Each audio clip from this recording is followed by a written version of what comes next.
Hello YouTube, I'm Zach, you're watching ZakDTV. Thanks for stopping into your spot for interesting news from around the net. Sorry I missed yesterday, I live up here in the Northeast, if you didn't know. I got blasted with storm. We had over 2.5 feet worth of snow by the end of it. And I know in my last video I said, hey, I'll be back tomorrow, blah, blah. Well, I was a little overzealous there. I did not get my stuff cleaned up. In fact, I still have more to do, but I'm going to put that off because honestly, I just don't want to do it. I'll tell you what, let's start off with some interesting news here today. I found this one kind of neat. Now, we've heard of people marrying inanimate objects, giving them the same rights as humans, like a guy who married his phone or the woman who married the Berlin Wall. We've also seen where corporations get the same rights as people do, except that they don't have to follow the laws. They get all the perks of being considered people, but they don't get the punishment that goes along with being a human being. In a world first, a river in New Zealand has won a 140-year legal battle to be considered human. That will give this river the same protections against harm as any person has. The Whanganui River has a tribe on it that considers this river its ancestor. And the fight was to have the river looked at as a living entity and not something that could be owned. Along with this ruling gives an $80 million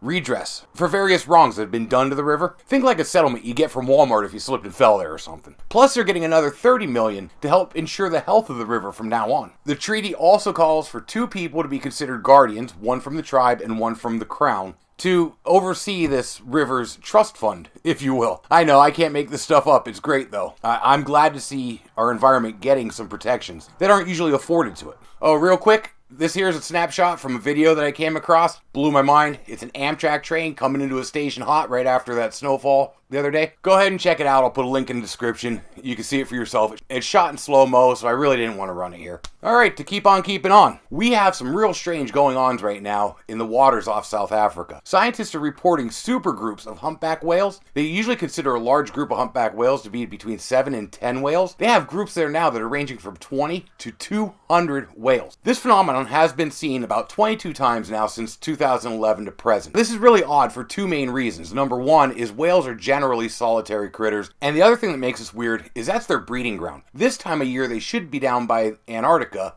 feeding.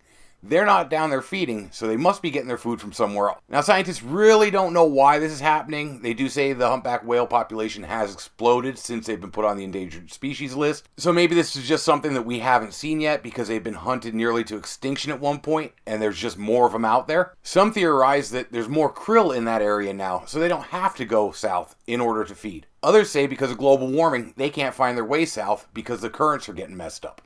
I'm not sure. I think it's funny that site Gizmodo, their theory is that this is a whale army coming together in order to attack us and take over the world. In the long run, it doesn't matter why it's happening. When a 40-ton creature decides that's where it wants to be, and especially 240-ton creatures say, hey, this is our home, that's our home. We're not going to be able to do anything about it. Fun fact, Megaptera Novae Anglia means large-winged New Englander. The Brits found huge populations of these animals near New England when they first categorized them, and that's why they get that name. I thought it was pretty neat, and those huge wings will actually allow humpback whales to swim backwards. Cool, right? Next, we're going to move right into the realm of technology. What do you guys think when I say drones?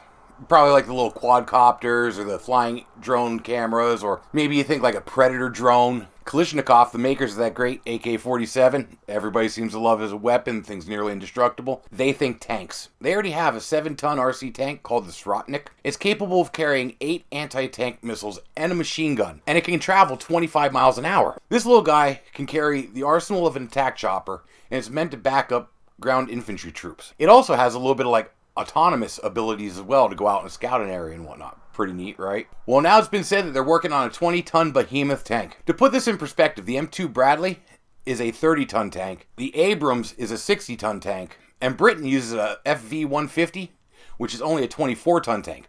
We are in the realm of full-size tanks, and they want to make one remote control. Does that mean this thing's going to have a full cannon on it and stuff? The future's pretty interesting, but sometimes a little scary. Next up in tech, I have something that's kind of interesting. I think it's pretty stupid.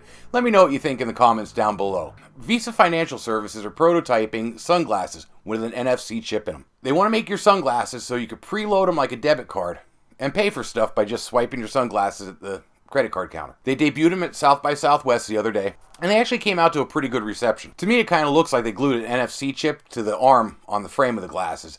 It really doesn't look that integrated, but it's been said that they're fishing around for a company to manufacture these with. Let me know what you think. Is this a win or a fail? I'm not sure where to categorize this.